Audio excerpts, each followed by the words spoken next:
Go. All right. And we're back clowning the Cornfield people. I know we said we were going to do another movie, but that shit's not out yet. Yeah.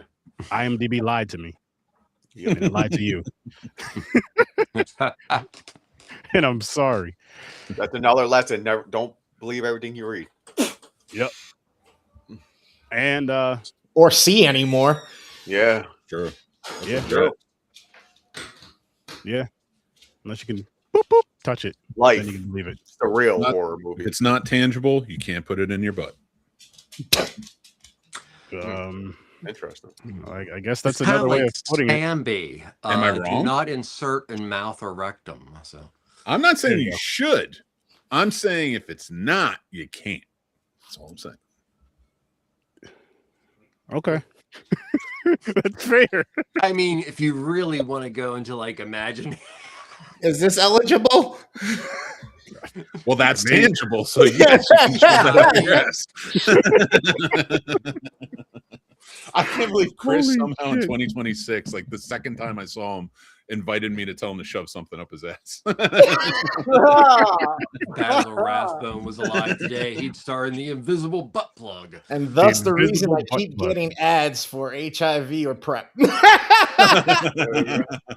Oh my gosh.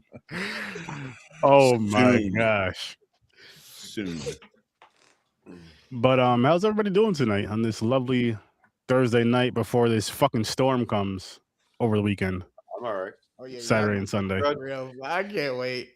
Yeah, You me- guys are more in the well, Mick, you're more in the ice zone, aren't you? Snow and ice. Where Snow they're and looking at ice. 12 to 15 inches of snow and 1 to 3 inches of ice. Virginia's shutting down. Insane. They're done. They don't know what to Yeah, do in that Virginia's done. shit.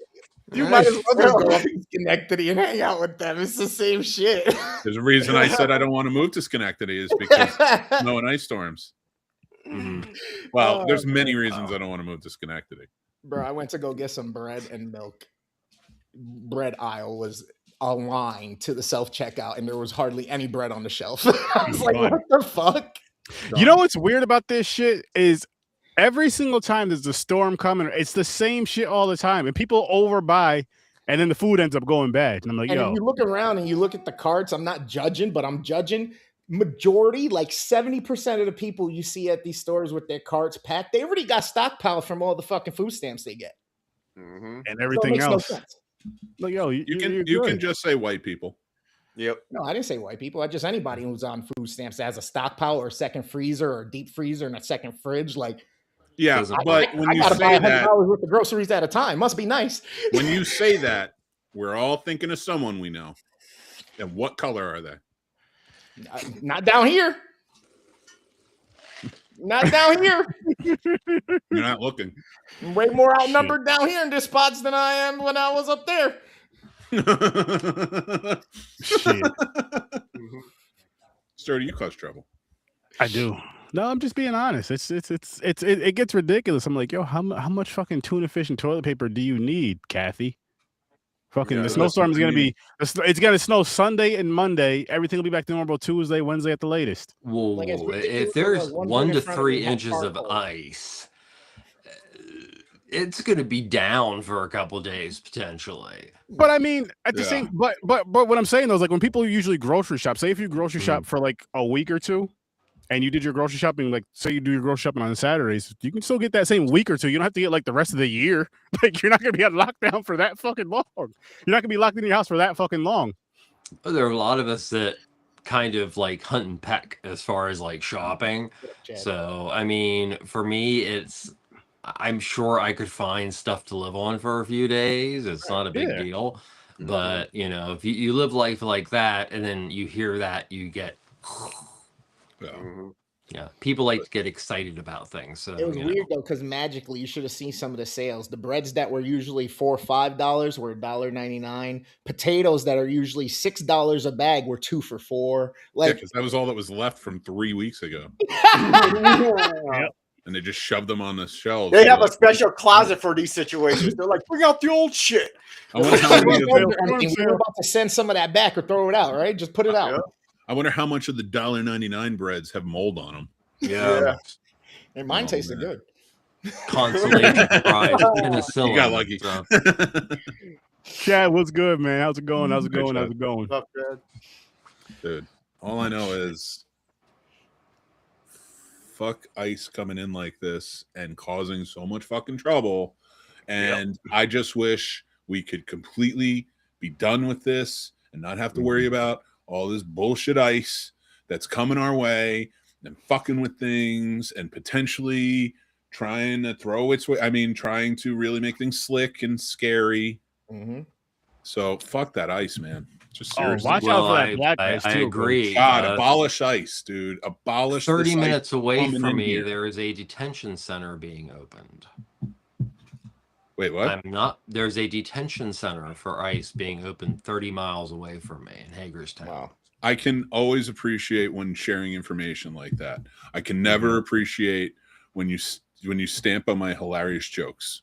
Oh, sorry. I'm just saying. No, you're good, dude. I'm messing really with you. scary. It's truly, it's frightening beyond belief. French 75? What? Not us, because we're too slow and too old. We're going nowhere. Oh shit! I just meant let's pour some ice pellets down. Maybe they'll melt away. It'll be great. Salt. Oh, the ice. Some of these sweaty motherfuckers look like they have too much salt. Are you talking about that ice smell that almost looks like bullets? Bullets or pellets? BBs.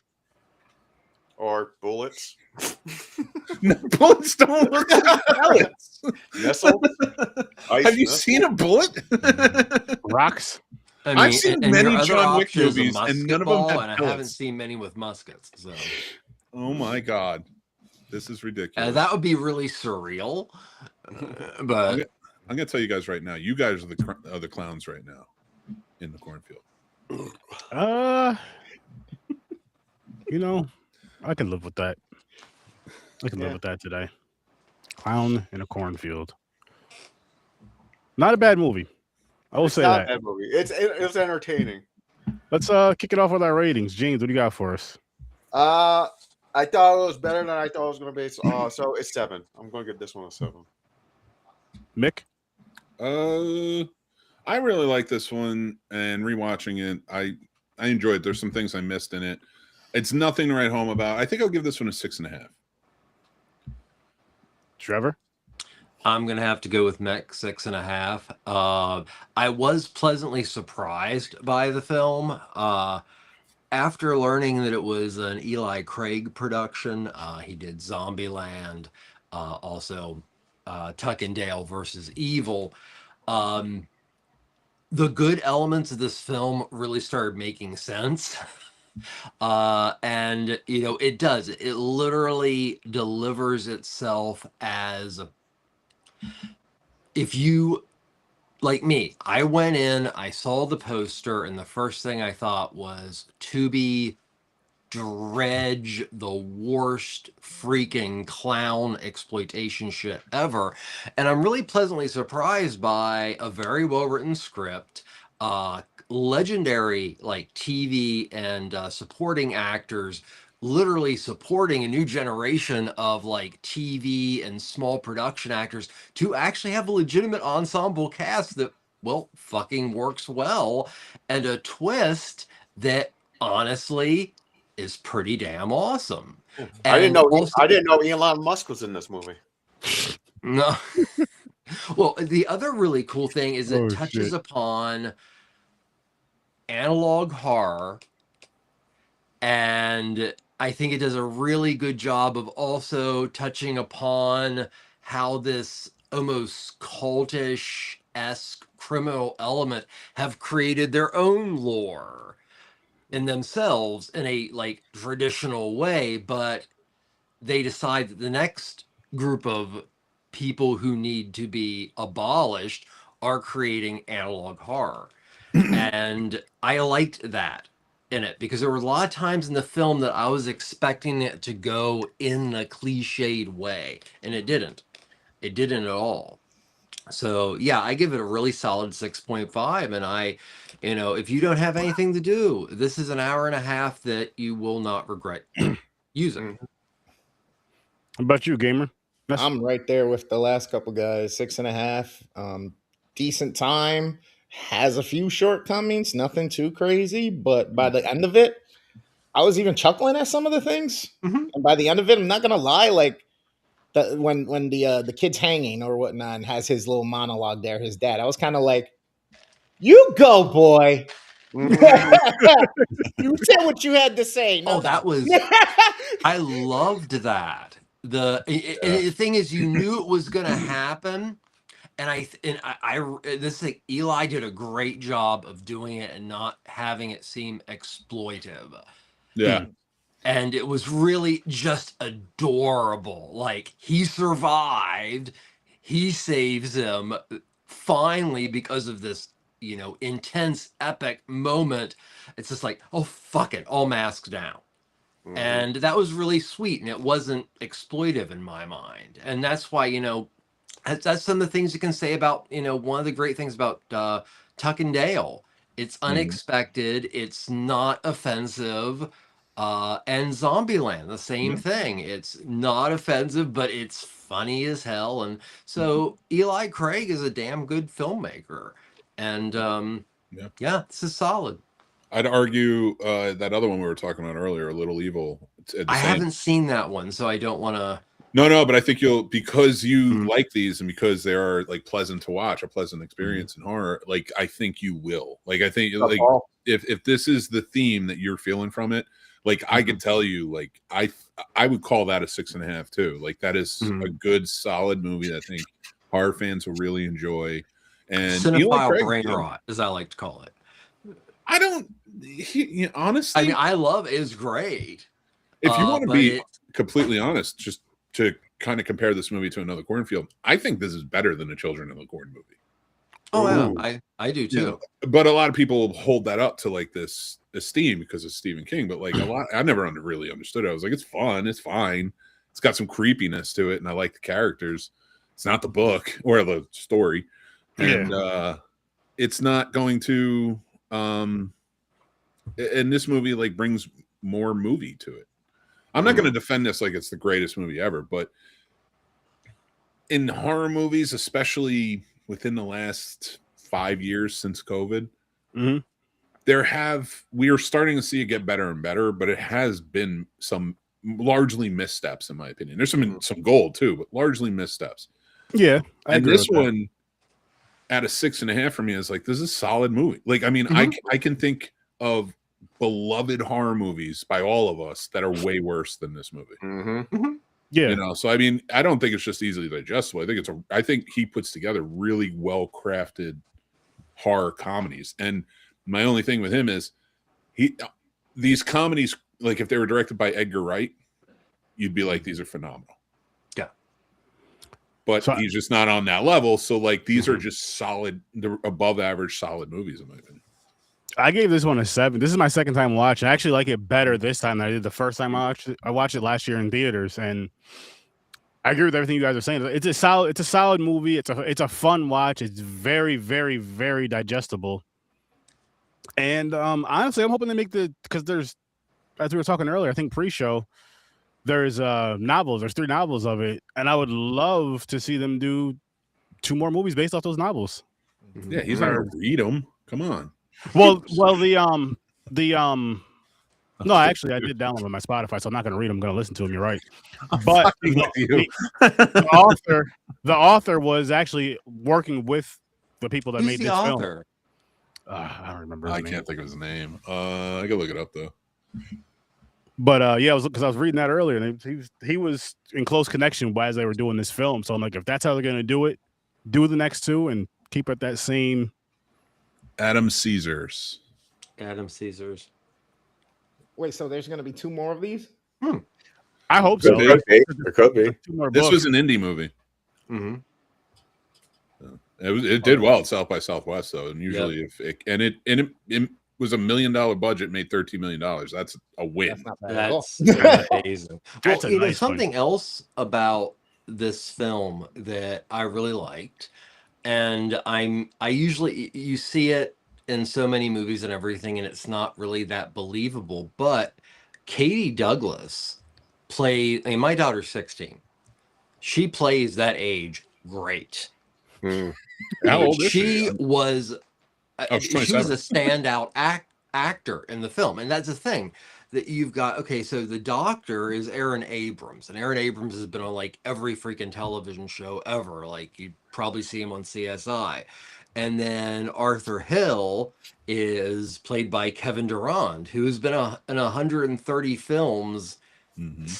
Yeah, so you've got these two like legends, hardcore actors. This is what they do for a living. So Eli brings them in, gets these promising young actors, and I bet that's how it worked. And because that's one thing that I can say I loved most about the film is I thought the chemistry was good. Mm-hmm. Agreed. Yeah. So you want finding out what the killers in this movie?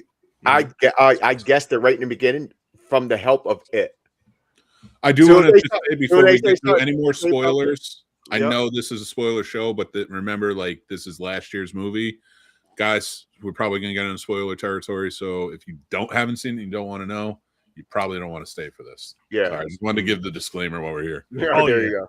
Yeah, listen, Horror Research 30 has been going on for 8 years, and if you don't know it's a spoiler show, if you've been here for the whole 8-year ride, come on, guys, pay attention. Pay attention. Fit and fair, but you're always going to have new people coming to watch. I was getting to that. If you're new, this is a spoiler show. This is a spoiler show. The only way we won't spoil is the few times where I may get something from like an indie, they'll send me something like, hey, you can talk about it, but please don't. That's the only time I'm not going to spoil it. Other than that, I'm spoiling it. Just to let you guys know. Oh, that's why I do. If it's older than 3 years, don't ask me. It's your fault. You do it.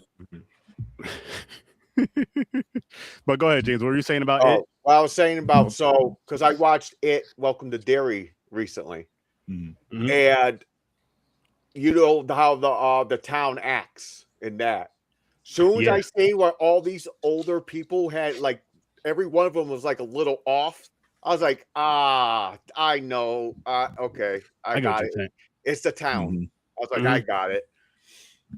I like that connection that you made with that because that is very freaking true. Like, it clicks right automatically. Like rewatching. I didn't know it was the whole town. Rewatching it, chapter 1, you see a lot of it.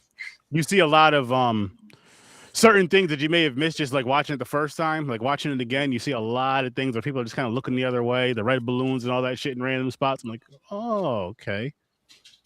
Yep. Okay, I like what they're doing there, which we will be talking about it, chapter 1 and 2 this Saturday on Popcorn and Pints, 9 o'clock Eastern time. So you guys should definitely tune in for that. You know my pet peeve? I don't count it as towards my score because a lot of movies have this. But I love when the new kid transfer student is in town. For one, she makes friends. Like she says to the father, he goes, "Oh, I hope you make." Nope, no, I don't have friends. And she makes friends in 2 fucking seconds. A whole fucking group of troublemaking kids for YouTube because she's rebelling now because the father. Oh no! But anyways, first off, as a filmmaker and a child filmmaker with his own camera running around with his friends, I want to point out these were not mere YouTubers making these. They were making horror films. These were filmmakers. And I had a deep appreciation for how they were doing things, and I loved this. It was good. It was creative. And let me tell you something, James. Just like us, filmmakers will let you in, buddy. We're not going to let you be by yourself. We need somebody on the fucking booth. As a person who would run around at even younger than the age of these people in the film. I don't want to say kids. I don't want to seem old. Who made half-ass mafia films. Yeah, that's why the analog horror thing was like the first thing for me, because it is such a new voice in horror, but also how to mix horror, cinema, and multimedia. So yeah, I mean, if somebody would be new and gives off like this air of geek among geeks, yeah. Yeah, that's what happened with my daughter. I mean, she's like the upper level band just like we want you to have, this. Nice. So, it's in high school, talent can actually be seen by other people. So, You know what part had me laughing? And I feel like if you have a teenager in your house, you could relate.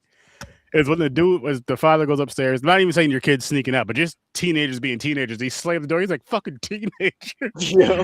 I'm just like, oh my God, yes, man. Yes. But it was kind of I don't know why I say funny, but it was kind of quick how quick she was cool with these kids. I'm not saying that that's impossible because kids can do this, but it was like really quick. And like within the same day that she meets them, she's partying, she's drinking with them, she's making out with the one dude, and the next day she's trying to smash. I'm like, yo, this is fast as shit. This is fast as shit. I know it happens, but god damn. You gotta remember, she was a junior in Philadelphia. Yeah. I mean, she's coming from a city. I mean, not to say anything else, but she probably was a person who was living a little faster than they were in this town. Yeah, I mean, and then of course, especially with everything that happened with her mom, her mother, and everything, which probably was a long thing coming. So, I mean, I get it too. At the same time, the rebellious teen, you get forced to move somewhere where you don't want to move. You just lost one of your parents, and then you finally kind of find a little click, and it goes. Oh, and by the way, all these movies. I don't think she was being rebellious at all.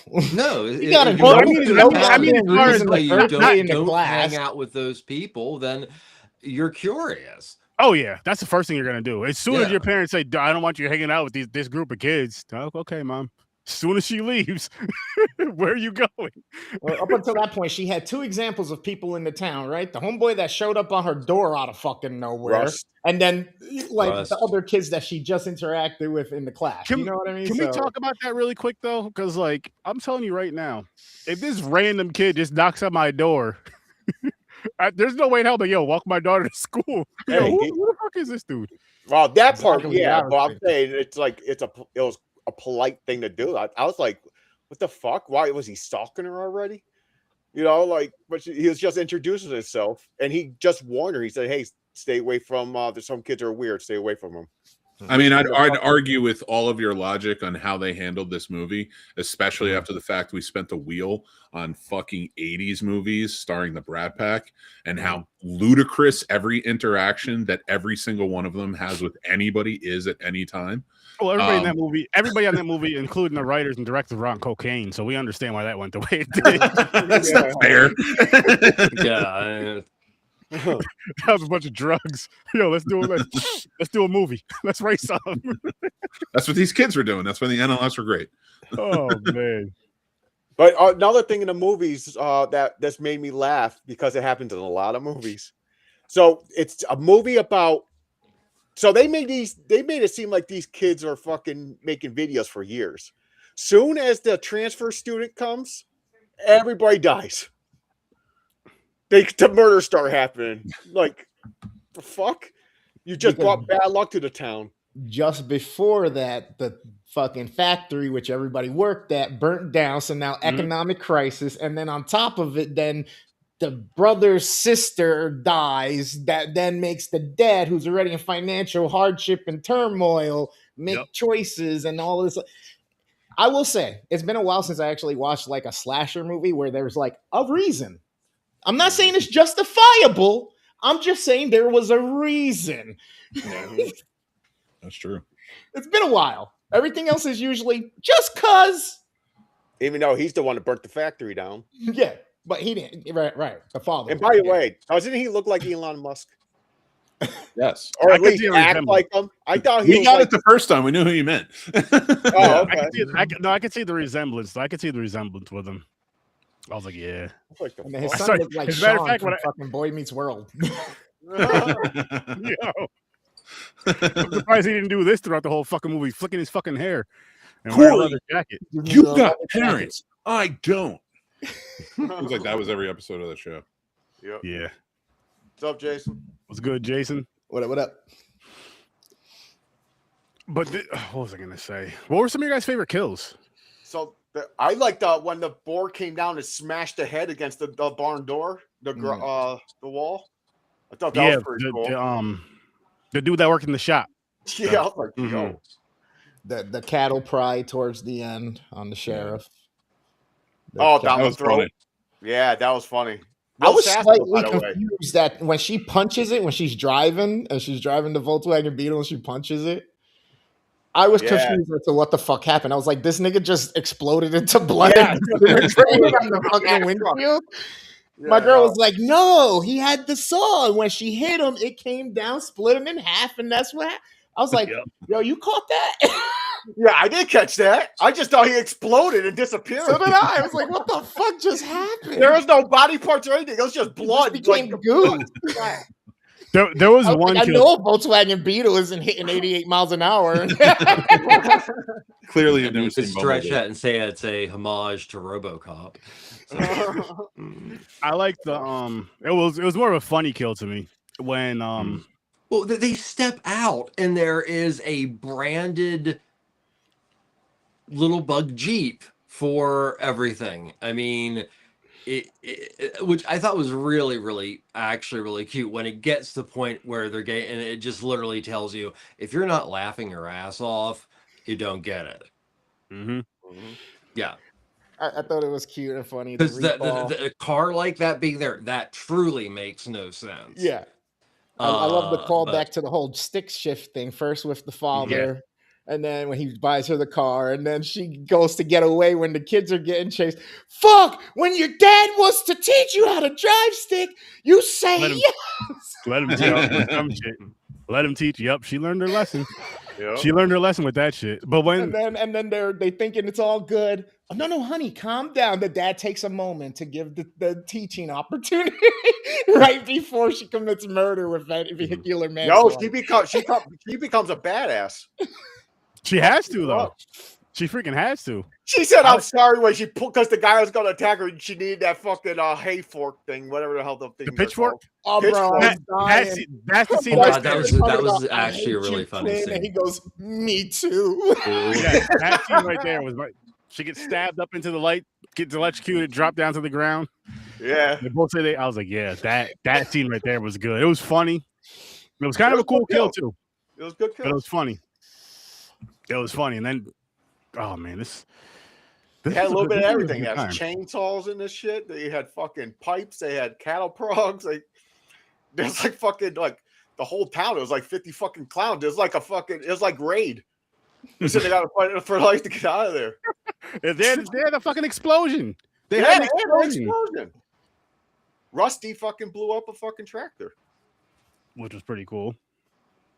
The whole barn blows up. The clowns fly out. They just look at each other and go. They just say, "Oh," and they start running. And it's like boom. Like, did we just do that? Yeah, very. We got to go back and save them. Yeah, it was.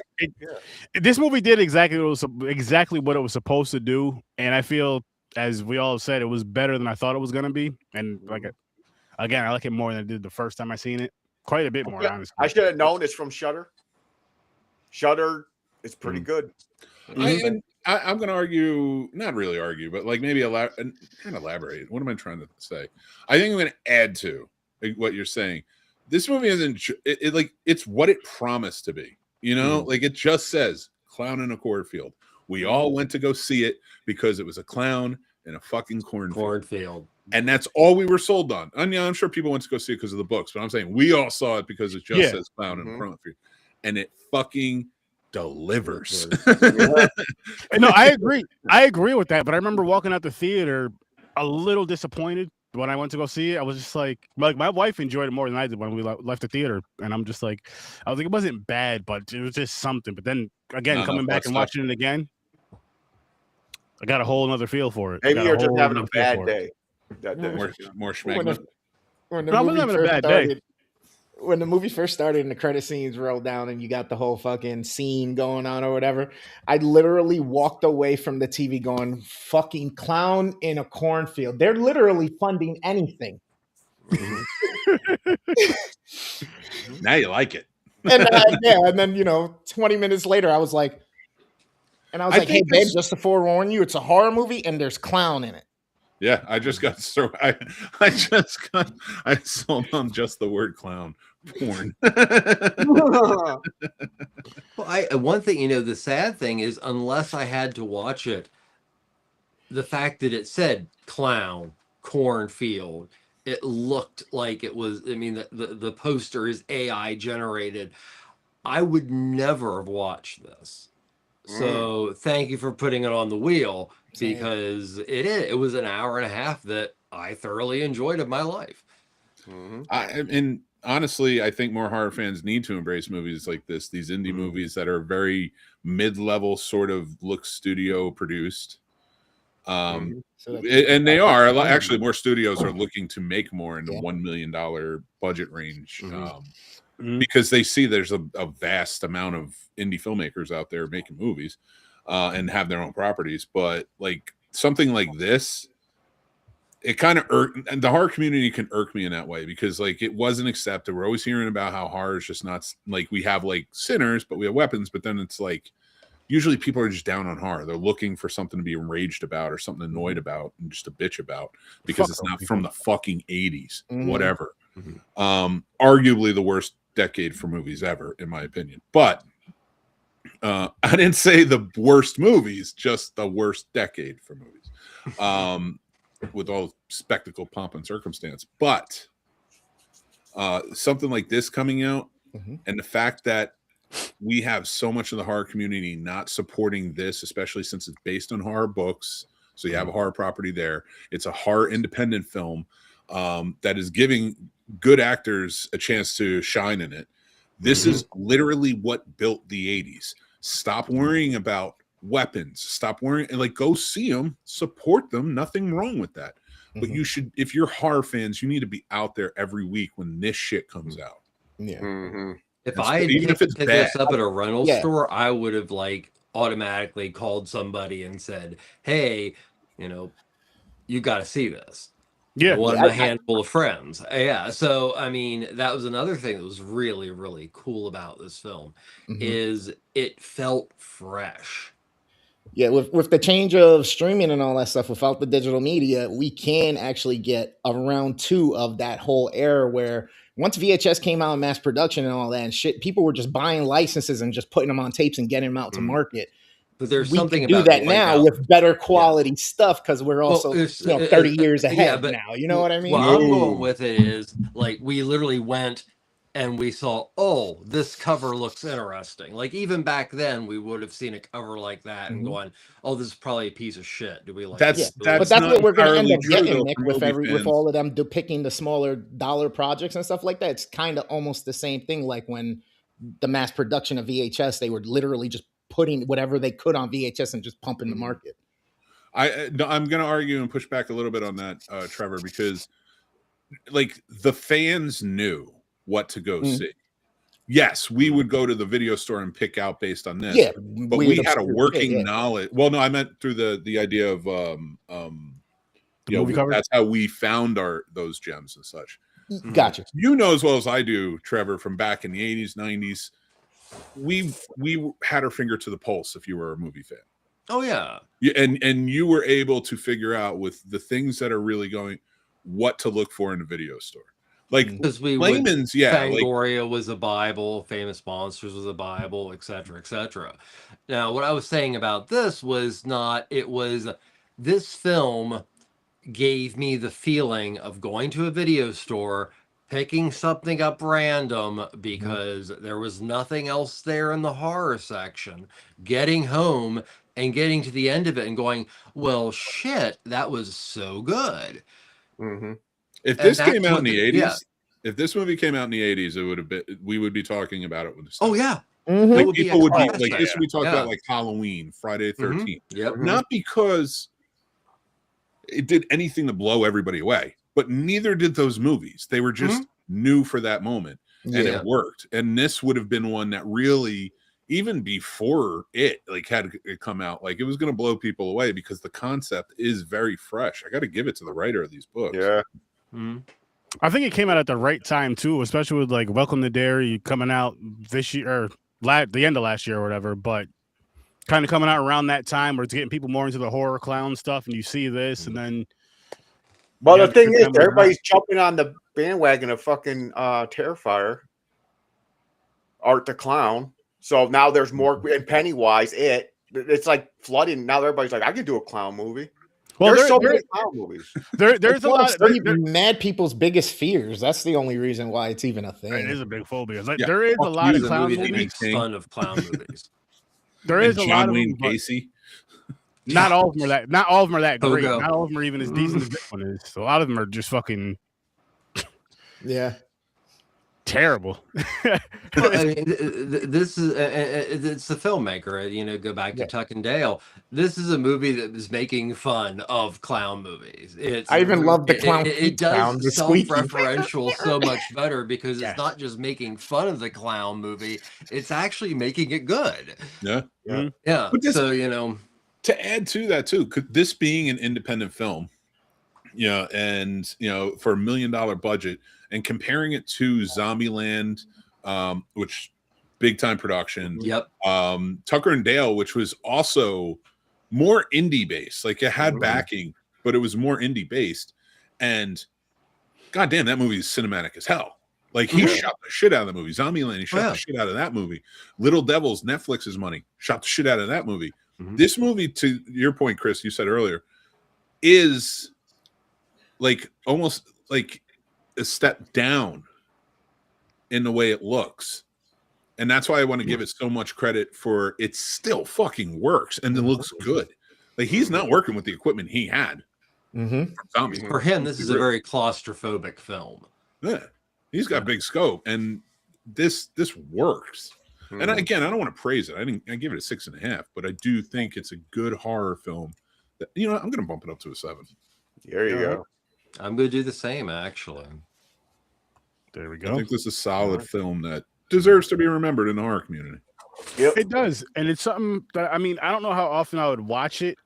If they do make a sequel or sequels, I like to watch, 1, 2, 3, so I'd watch them back to back to back. But it's something that's worth, at least for me, I'll say, because I watched it twice, at least a 2-time watch. I'll say it's worth at least a 2-time watch because I feel like it is that good. And maybe one of those things to where if you're someone who hangs out, if you do watch parties or have people come over and hang out, you should check this movie out. I'll watch it with you, type of deal, because it's worth that at the very least. Agreed. It's no sadness, it's no sinners, but it's a different type of film. And I feel like it's an important horror film though too, because I feel like this movie here is more of like I'm trying to think of the right word, like a wide base of audience would watch this and kind of understand it and have a good time with it versus those other two films. I know Sinners was an excellent movie, and then I know The Sadness, we enjoyed it, but it's gory, it's wild, it's crazy. Sinners, you really have to sit down and pay attention to. This one, you can sit down and just have a good time, have some popcorn, crack some jokes, and really still enjoy this movie. Honestly, like Sinners to me, and I was having this discussion earlier with a friend through text. It's, congratulations, first of all, 16 fucking nominations. Hell yeah. And fuck the Academy, because I know it's going to win probably best original fucking screenplay and best song, where it deserves way more. Michael B. Jordan. Listen. Stop giving out participation trophies to the whites. Give them to people who deserve it. Hey, listen. The whites, they tend to blow you out of the water. No, I'm just kidding. No, historically, yeah. Oh, I feel like I set that one up. That was like a lob. You did. I was like, I waited. I let it simmer for a second. Knock this one out of the park for me. We're good, Freddie. How's it going, Freddie? Hey, Freddie. Honestly, to get back to my point, because now I'm laughing at that joke. Sorry. No, that's too good. No, but Michael B. Jordan deserves best actor for the year. I mean, I don't know how that's a debate when you play two fucking characters who interact with each other, and it's not through a fucking mirror. Anyway, my rant's over on that. Last year was that's certainly a masterpiece in my opinion, Sinners. And it makes you think, like, to your point, Sturdy, like, this is an important movie to watch, and we think about Sinners. How often, and let's be real, and Trevor, I know you're going to have like 70 movies to say, but there's really only 10. How many masterpiece horror films are there? Exorcist, Psycho, Jaws, Eyes Without a Face, I Diabolic. would disagree with both of those. Eyes Without a Face. Yeah, I think it's up there. I think it's a Really? highly rated horror movie, and it's a great horror movie. Don't get me wrong. Hmm. But I'm talking about these masterpieces that will go down in history. The Night of the Hunter. Yes, Another one. I would agree with that. Onibaba. Sony. I disagree. But it doesn't mean they're not amazing films and they're not up there. But I'm talking, and I'm not even talking about from personal, like this. I'm not saying these are all my favorite movies. Mm-hmm. I'm like Silence of the Lambs. Objectively, these are, and I'm really only focusing on America right now. Okay, well that's not. You never focus on America. Calm down. No, I love it. I love it. No, I would love to have a conversation about foreign horror and those masterpieces. George Romero's Martin is a true masterpiece. I widely disagree with that. Now, I will say Night of the Living Dead, but I widely disagree with Martin. I think it's a very fun horror movie. It's a good horror movie. It has a lot of important themes to it. I disagree, but I also say, like, Martin. I know Martin. Everybody else raise your hand who knows Martin. I know Martin Lawrence. Martin. Exactly. Who knows Silence of the Lambs? Who knows Psycho? Like, and again, I'm not arguing that these movies are better than the movies that you're naming or this, that, the other thing, or whether you like. But objectively speaking, in the terms of the film industry, Hollywood, and the remembrance of film legacy, there are a handful of horror masterpieces. Everything else fits right into horror where it should be. Horror is a genre that is too big to have all of the masterpieces in the world at the top. Like, they try to push that with dramas and shit. Look at The English Patient.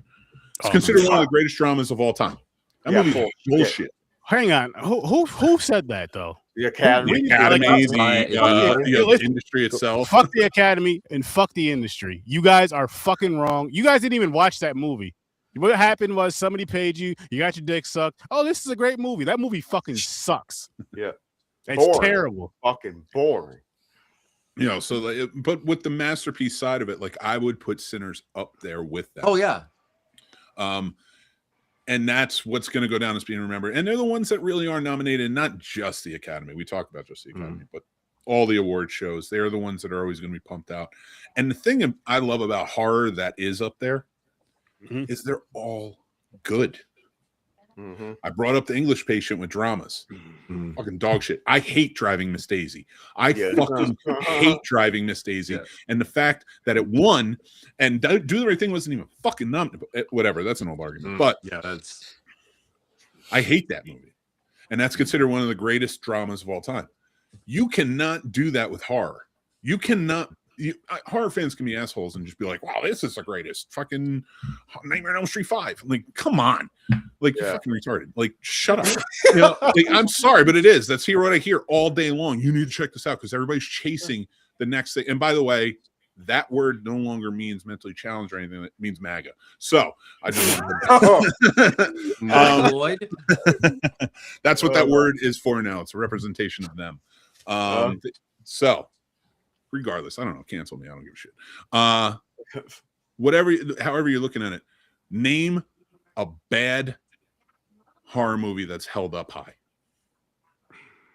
in top lists and anything else that's truly a bad horror. Oh, Alien, of course, is probably one of the top masterpieces in horror. I just want to try to put that out. But it's also more sci-fi if you really want to cut. Yeah, that's true. Yeah.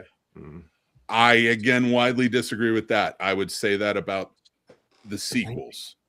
That first movie is very science fiction based. Do not get me wrong, but it is way more Halloween than it is Star Trek. Yeah. And the horror is a slasher in its own way. Yeah. I mean, you can then you can say house slasher, or you can say camp slasher. I think you split hairs when you put something on it.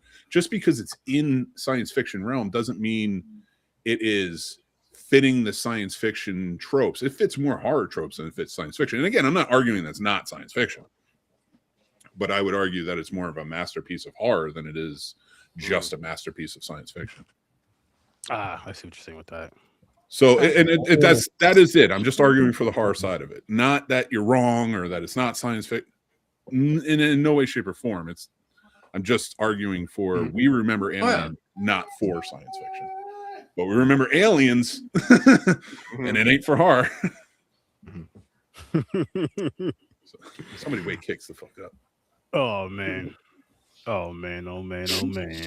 Alien is a slasher.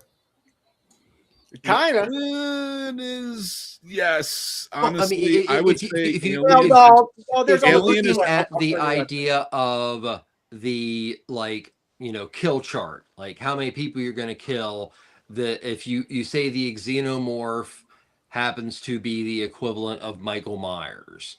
I think that's the wrong direction to take.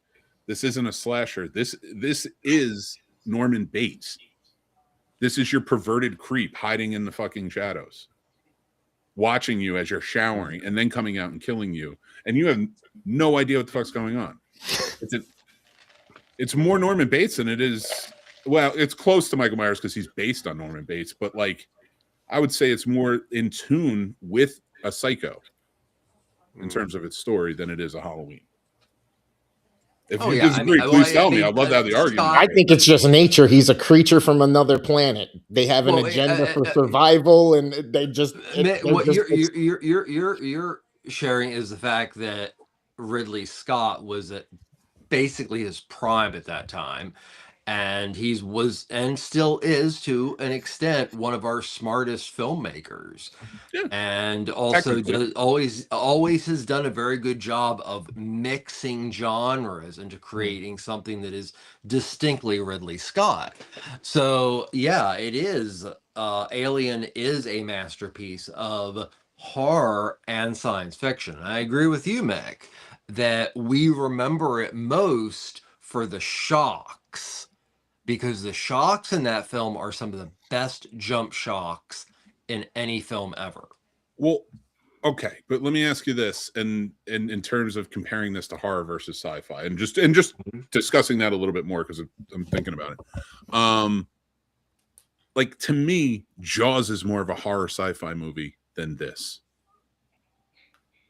This isn't scientists trying to figure out a problem. This is everyday workers, blue-collar workers, having to figure out an extraordinary problem in a place least expected. Whereas, like Jaws, you got more marine biology than you did anything that had to do with space, other than the spaceships. You know what I mean? The animal attack films have always been on the fringe of science fiction. No, but you wouldn't argue that it's a science fiction movie, is what I'm saying. So I think, and to Chris's point, I think arguing that and saying it's an alien creature completely dissolves the nuance and subtext that this movie holds. And it's a note. That's why these movies are masterpieces, is not just that their stories are great, not just that their plot points hit, but that there is so much nuance and subtext and just context that you get over and over again watching that you didn't see before. Like, that's what makes these masterpieces special, on top of the brilliant technical aspects. But and I think that's, to me, why these types of movies stand out and do get nominated. It's almost like they can't not nominate it. They can keep not letting horror movies win because they love that shit, but they can't not nominate it. Also, I'd put Get Out in the masterpiece section too. Get Out? Yeah. And if you want more alien talk, we will be doing Alien versus Predator some point. So look towards the future. I think the original Hellraiser is a masterpiece. I wouldn't argue that. It's funny you mentioned that. I would not argue it. Wow. I would not argue, because it is truly the vision of an auteur. Yeah. I get it. Yeah. I get That's it. interesting. That's but interesting I would one. This is the thing. I wouldn't like even the early part of slashers, like Friday the 13th, and I honestly don't. I didn't really. Okay, I'm going to say something controversial. I really don't care for the first Nightmare on Elm Street, and I really don't care for the first Friday the 13th. I think they kind of drag and are boring. Sturdy's about to go crazy. No, he has a right. I'm kidding. Yeah. So I mean, I guess I just look at horror a little bit differently, and everybody does. Oh yeah. But that's but when Alien, that was like. But that's what I mean. Like, I love Friday the 13th. I love a Nightmare on Elm Street. I would argue that the script for Nightmare on Elm Street is fucking brilliant. Oh, it is. That's a whole different argument. You know, the masterpiece side of that is you know, I'm talking about writing now. Yeah. Movie wise, like, I love those movies, and I do think that they are pillars of the horror genre because of the time that they came out, and the influence that they had on the horror genre, and still do. Vecna's basically Freddy Krueger, you know. Yeah, exactly. So when I watch, so like those movies, and I think that's why it's so important not to argue what's number one, what's better, this or that. Not to argue that. I hate that shit. That's rage shit. That's how you get into competitions, and they do that shit all over YouTube. To me, it's like we have to recognize the levels of movies that exist and have always existed, because when we don't recognize them, they disappear. And those are very important stepping stones for filmmakers. You can stay in one space your whole life. You know, you can even downgrade. We've seen Spike Lee. You know, like you can even downgrade. And I love Spike Lee, so don't get me wrong. But I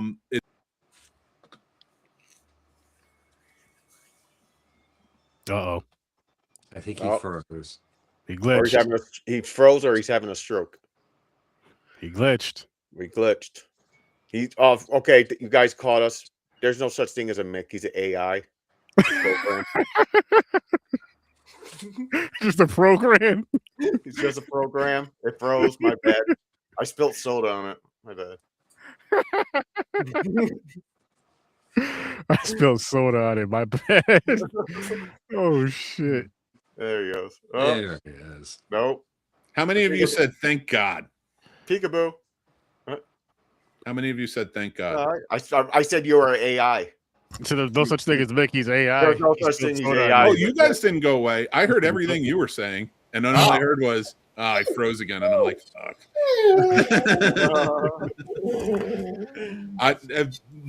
I'll shut up now. But like, I do think it's important, like, to have those levels, because we see it all throughout. It is a business, and having that business keeps people being able to make movies, have these influx.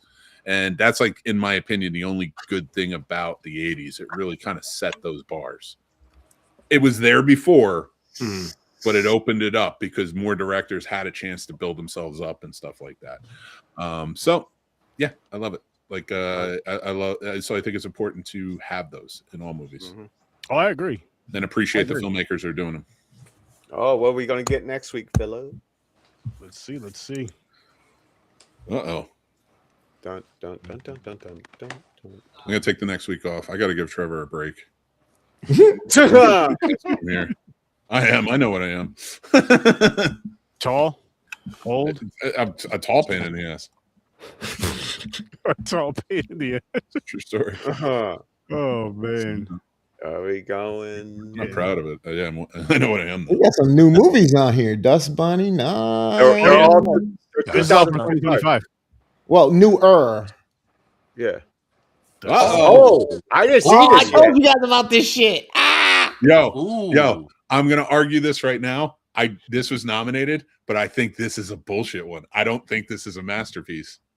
Oh, I didn't say nothing. I never seen it. Dragging my ass on this one too. Me too. It's good. Thank It's a you. good movie. The gore is fucking excellent. That's what I've heard. Yeah. I've heard that it holds up as a body horror film very well, but then I've also heard people like, Second Coming level Cronenberg. No. Yeah. So like, I like Demi Moore. Like, I feel like Margaret Qualley was really good in it. Demi Moore's fine, but they charged her up, and like, I'm like, why isn't Margaret Qualley nominated? But she is. And they're playing the same person, and she did it better. I like Demi Moore. She's fine when she shows up, and I realized that they nominated her because they owed her after St. Elmo's Fire. But Oh my God. but let me tell you, she's not an Oscar caliber actor, No. in my opinion. So I've been wanting to see this movie though. Me too. I've been really wanting to see this movie. It's been when did it came out? This one came out in 24, I believe. But it was one of those ones that people or early 25. Or early 20. It was either 20 end of 24 or early 25. Either way, I heard people talking about it a lot, and I'm like, it's supposed to be. So I'm very excited because it's one of those movies that I've been putting off, not because I don't want to see it, but I also, you hear so much about it, it's just takes you out of it. Yeah, you just, so that's why I like seeing Sinners the other week was so awesome. Not that I thought, it wasn't going to be a great film, but it delivered so much more than I had already heard about it, which is, in the, we get to Mick and I's age and we've heard so much hype around films. It's very easy to, hype can kind of push you away a little bit. I like how the substance is and he's only a year older than me. We're old. Yeah, we're. You've got to realize that now, James. We're in our 40s. We're the people we looked up to. And I'm laughing because he left me out. He didn't say we have gray in our beards. Welcome to it, Sturdy. Who said 40. That's gray? Oh, that's right. Well, that could be some special sauce on a weekend. Yeah. Less than 2 months, then I'm in your club, Mick. Hear that, Mick? Yeah, hit like for me. Whoever's watching. Listen. Trip. Don't do it. Get out of. Don't do it. Whatever they accept. Or the show. You don't want to be here. It was good. You don't want to be here melting. You watch us and you get body horror is objectively my least favorite horror subgenre. And really. Yeah, I think it's wild. Oh, it's fine. I don't hate it or anything, but I just it's not the type of horror that attracts me. You've seen this already, right, Mick? I've seen the what? The Substance already? Oh yeah, I saw it last year. Oh yeah. It's not that big of a body horror. I think it's more of like the psychological. It does play with the psychological. I really like how they deal with the beautification of things. It is, especially that last act. It's a body horror. I just mean it because I live a body horror. Is it like Cell? The one I want to go through. Is it like Cell with Jennifer Lopez? Like there's body horror, but more like David Cronenberg. More something like Rabid or The Brood, things like that. Okay. Honestly, I would say the disgusting parts come from all the in your face. They're always eating. They're always doing stuff. It's very. The sounds too are very disgusting. Which works in a body horror film. And again. Effective movie, above average.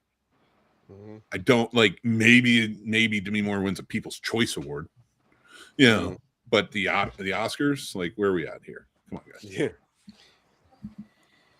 Yeah, we'll see next week, Mick. I'm excited though. I'm excited for it. Me too. Like I said, I always wanted to like it. I'll say that. I hope I like it at the very least. Yeah, me too. But so we're gonna do Substance next week. We did Clown in the Cornfield. Cocaine's a hell of a drug. It is. It is. Ask St. Almost Fire and all those other fucking Breakfast Club type of movies, Brat Pack shits. They're on some shit. They're on some shit. Everybody involved. Can't tell me no different. I just found out the other day Margaret Qualley is Andy McDowell's daughter. You didn't know that, Mick? Really? I thought everybody knew that. You didn't fucking know that either. Shut up. I didn't know shit. I was more talking to Trevor. He knows who Andy McDowell is. I know Andy McDowell. Yep. So believe it or not, Mick, I didn't know his daughter was an actress. No. Arguably, and I like Andy McDowell, arguably a better one. Hey, man, listen. That's a good family. Strong genes. Oh god. But people, we're gonna wrap this one up. Make sure you guys go check out Fade Theory, Ambassador Media, WorstDamnGamer, and the Scene Snobs, and come back here for some more Horror Research 30. And this Saturday, make sure you pop in Popcorn and Pints. You're going on this beautiful, beautiful journey, Stephen King journey, and we're doing it chapter 1 and chapter 2, aka the better ones. And then you can By spend the far. next day snowed in watching them. Yep. Oh, they'll be reviewed by then because we're supposed to hit us on No, Sunday. but everybody else who hasn't seen them and watches us, they can. Yeah, after everybody watches the show, the next day they'll be snowed in. Perfect time to watch both parts together. I'll tell you what, I know. I think because I know either tomorrow night or Sunday I'll be watching The Thing for sure. I always do during the first snow, but I might just jump on The Shining. Yeah. Oh shit! Because that's next month. There you go. Shining and Doctor Sleep. You're right. You are absolutely right, young. And then The Shining, the remake. Yep. You're right. Fun. But with that said, people, we're gonna get on out of here. I'll see you in your nightmares. Have a great one.